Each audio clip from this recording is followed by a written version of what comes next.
Hi guys, it's Kimberly. Welcome back to the channel. So I wanted to bring you a message, a channeled message, and explain a little bit about what the Amazon fires mean at a spiritual level for you in particular. So there's a lot of information floating out there right now, a lot of controversy, a lot of panic, a lot of fear, I feel. And I think this crisis hits home on a much deeper and personal, much more deep and personal level than we realize. And I'm going to tell you how and what it means for you. So, firstly, I want to say that if you guys missed yesterday's reading, I did a channeled Ascended Masters and Archangels reading that I do every week. But this time, the theme was being one with nature, and a lot of messages came up around what's happening in nature and how we need to work with nature at this time and why things are shifting and what it means for us. So I would definitely watch that video if you haven't already. But in this message, I'm going to hone in particularly on the trees. So the trees are so sacred. The trees are so intelligent. The trees form a network in any forest or jungle, okay? And that network is interconnected like a brain. The roots are connected, everything's connected. So there's like almost like one central brain, and that can span for miles and miles and miles and miles and miles. The knowledge of one tree, in one place may be connected and communicating with another tree in a completely different place miles away. And that's because the interconnectedness of the root system, and it's really just an amazing thing. Now think about trees on how they partner with humans, like so on that level. So, and how humans partner with trees and plants. So we are partners. We are 100% partners. Without the trees and plants, we could not breathe. And the trees and plants would not be able to breathe without us. Okay? So where there's an exchange happening, okay? And it's a beautiful exchange, and I think that we don't pay homage to it as much as we should on a daily basis. So firstly, I feel like the first thing that we're being called to do is to go out and mindfully send that sort of feeling and intention of gratefulness for the air that we breathe, for the oxygen that we receive, and say thank you to the trees and the plants. And really start to become mindful of this beautiful exchange that's happening. We are partnering every single day, but yet I think we take it for granted. Now, when we talk about the Amazon and what's happening in the Amazon, there's been a lot of emphasis on the global level on, man destroying Earth and climate change, and this being like a, sort of like a man created act. And, I want us to lift out of that vibration and think about this on a deeper level. So, firstly, whether or not this was created by man or if it was a natural disaster, it has happened and it's happening. And it's happening to get our attention. So those of you who, don't live in the jungle and aren't directly affected by this, of course, we're all affected because it's going to affect the Earth's atmosphere, right? It's going to affect the air quality. It's going to cause ramifications. It's going to be a ripple effect in the environment, of course. But let's say you're here in North America and you're not directly affected. What does this mean for you? Maybe you're in Europe and you're not directly affected, right? You're maybe indirectly affected. What does it mean for you at a spiritual level?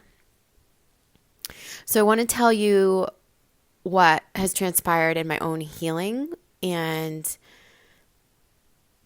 I want to circle it back to what I think it means for the collective. So I have been working with the trees more recently to heal via a coach and master mentor of mine. And he's been teaching me a lot about this intelligence, about this exchange, about how we receive healing and from nature. And it's really been quite fascinating. In tandem with that, we started doing breath work. Breath work is a challenge for me personally. And I never really realized how challenging it was. And the reason why it's challenging for me is because I think I have been shallow breathing for the majority of my life. It's kind of funny, but when I would take a Kundalini yoga class and do the chanting and breath work, I would almost pass out. And the reason why is because I didn't know how to breathe. So in doing this breath work and recognizing that I was taking shallow breaths my entire life, I came to realize that there were a series of traumas when I was a child that transpired, and they all centered around breathing. These were things that either I had stored in my memory and never revisited, or I had as conscious memories but never really thought twice about. Now that I've dug deeper into those traumas, I see that actually they were the trigger point and the cause of this shallow breath that I carried with me through most of my life. Basically, an inability to breathe deep. Now, a friend of mine, and you know who you are if you're listening to this, she sent me a quote or something, and it said that the lungs are the most important. I'm going to try to read it to you. I have it here. That the lungs are, hold on one second, I'm going to read it to you guys.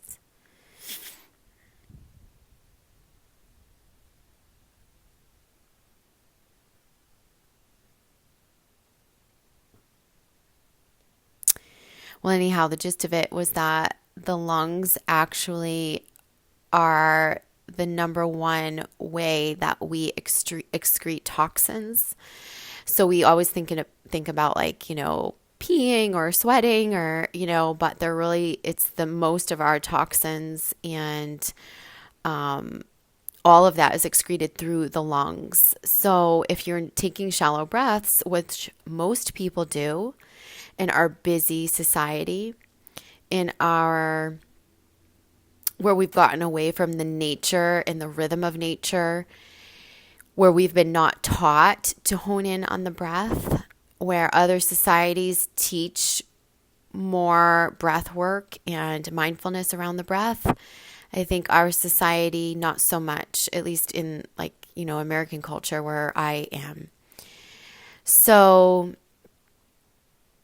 the emphasis I want to place is on those of you who might have aspects of, triggers or fears around, it could be panic attacks, could be anxiety, could be claustrophobia. All of this is rooted in shallow breathing, I believe. That's my theory. And this didn't become apparent to me until recently. So why am I even talking about this in conjunction with the Amazon? Well, the Amazon is considered the Earth's lungs. Okay? So if we think about the Amazon being on fire and Earth's lungs being polluted, what is the metaphor for us? For me, I'll talk a little bit about those early childhood traumas. For me, there was a whole series. There was something as simple as falling off of the monkey bars on the playground when I was like 7 or 8 years old. Getting the wind knocked out of me, not even knowing that there was such a thing as getting the wind knocked out of you. laying on the ground and thinking that I was dying and not being able to call for help, like literally having no breath. So in that moment, like I was in a complete state of, not only did I get the wind knocked out of me, but I was in the complete state of absolute terror and panic. I remember trying to scream for help, and nothing would come out. There was no breath, there was no voice. And it was extremely, extremely traumatic. And there was another incident that came to mind after that. And it was when I was taking gymnastics at a young age, around that same age. And we were doing backwards somersaults. And I kind of didn't know how to do it. My neck got caught. My breath got caught off. And I think I either pulled a muscle and or felt that same feeling of like suffocation again. And I remember telling my mom, I never want to go back there. I never want to take gymnastics again. And again, there was just like that complete panic and fear. To all throughout my young childhood, having issues with hyperventilation because of a dysfunctional upbringing, right? Which a lot of us, as empaths and light workers, we incarnate into these families in which there is a level of abuse or dysfunction of some sort. And it can really wreak havoc on our nervous systems. And for my nervous system, I developed these weird little, twitches and habits. And one of the habits was hyperventilation. And I remember my mom having to take me to a therapist, and I don't know if he was specifically a breath worker and or a therapist and or both, but I remember he laid me down in a chair and on a couch and gave me a paperweight or like a snow globe or something to put on my tummy. And he was showing me that when you breathe in, your stomach goes up, and when you breathe out, your stomach should go down. And what I had been doing was completely the opposite. So I was completely hyperventilating like 90% of the time. And this was like a result of nerves and nervous energy. So it was very, very profound to uncover these traumas. I recreated some of the panic and fear, the feeling of not being able to breathe and call and or cry for help in my adult life, in a situation that I created, and at a higher level I created it. And it's a trauma I did not fully process until I was doing this work. So the point of me telling you all of this is to ask yourself. I also have claustrophobia, which began after I had an episode in which somebody did stifle me. And ever since then, for years, I've had claustrophobia. And this is all interconnected. If you can kind of listen to those stories and see like they're all interconnected. It's a loss of power. It's a loss not only of breath. I think what we've deduced is that when I went through those early childhood traumas, my brain sort of hit like a reset button and decided it was going to breathe in a shallow manner from that point forward. And through the trauma of not being able to take the deep breath, not being able to call for help, right? And so there was almost like a separation from true self and soul self and physical self. Your physical self, as connected with your divinity, would be taking deep, full belly breaths and feeling its connection in mind, body, and spirit, right? And that's what a lot of you guys do in yoga. I know a lot of people take yoga and you're connected to this, and so good for you. And maybe you've already learned how to breathe properly. But I would say like there's a vast majority of people that aren't breathing to their fullest capacity. That means you're not excreting the toxins that you need to be. That means that you're not reaching the state of relaxation and or healing that's going to open up your chakras, your chakra system, and bring oxygen to your cells at the cellular level. So this is huge, huge, huge, huge, huge. And I feel like me doing this work right at the time that this is happening in the Amazon and being able to deliver you this message, because I know it's not just for me. It's for those of you who have panic attacks, anxiety, claustrophobia. Maybe, yeah, maybe you just know that you breathe in a shallow manner. If that's the case, my number one suggestion for you would be find a breathing coach or a breath coach, and or do some studying online. Even in yoga and like Pilates, I used to teach Pilates.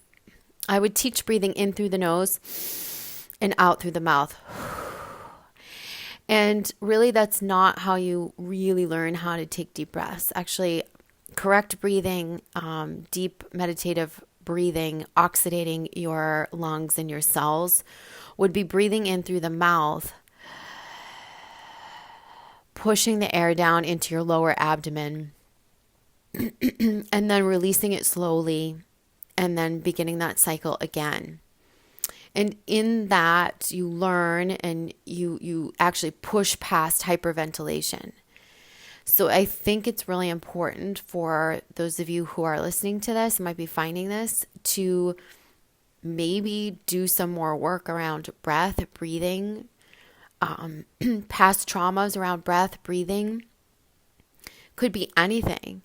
You could have been suffocated. You could have been, like you could have been roughhousing with like a brother or someone who was rough in your house, and they may have like smothered you when you were little. Like think about those little tiny traumas, because I feel like those little things that we would call tiny are actually really big. And they could be the reason why we've actually established patterns of shallow breathing. So I think that this is a huge opportunity for us to look at the metaphor between the earth's lungs and our lungs and our breathing capacity, how we're bringing oxygen to our cells, how we're excreting waste, and also the beautiful rhythm of the breath, right? Breathing is something that we do involuntarily. And so if we bring mindfulness to that breath, because there's trauma being held in the way that we breathe, and we deepen the breath and we learn how to breathe again. That's the key phrase, is learn how to breathe again in the fullest manner, in the fullest way. You're going to serve your body in a beautiful, beautiful way. You're going to create healing. You're going to create relaxation and peace. You're going to shed panic and anxiety and claustrophobia. You're going to be able to get past a lot of that. So it's not that expensive to work with a breath coach. It's not something that you would have to do in succession. It's something that you could do maybe a few times and get the basics and then practice on your own. I'm sure there's videos on YouTube. Just make sure you get someone that's teaching it correctly. The other way to tune your breath is with music. And so that can really help with sound. Like I've been using sound therapy and breath together. So with the sound therapy, let's say like with percussion is like the heartbeat, right? It's like the heartbeat. And so your breath naturally goes along with your heartbeat, right? So I find that with percussion, it's really easy to practice the breath, even on when I first was learning how to breathe correctly, it was so hard. I had to really think about it. But when I started using the percussion and the sound therapy with it, I could let go of all that thinking and just let the breath take over. And so those two things really do go in tandem, and can really help you deepen your breath. And it doesn't have to just be percussion. It could be, singing bowls, and could be gongs, anything that creates a rhythm that you can deepen and partner with. I feel like you do partner with the sounds, and it's kind of just like the way your breath partners with your heartbeat. It's always kind of happening in symbiosis. But the question is it happening in symbiosis for you in a way that Your heart's beating naturally, yet your breath is shallow. And if your breath is shallow on an involuntary level, of course we're going to be not mindful of it.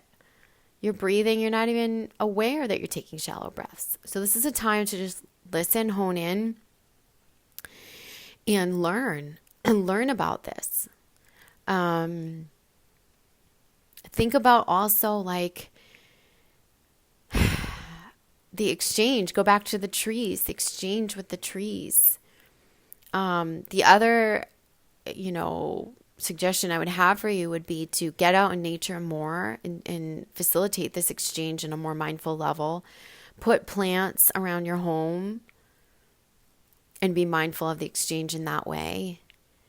And yeah, I guess that's the message I'll leave you with. I think there's just such a call to action for humans, especially those of us who have held trauma around breathing, breath, hyperventilation.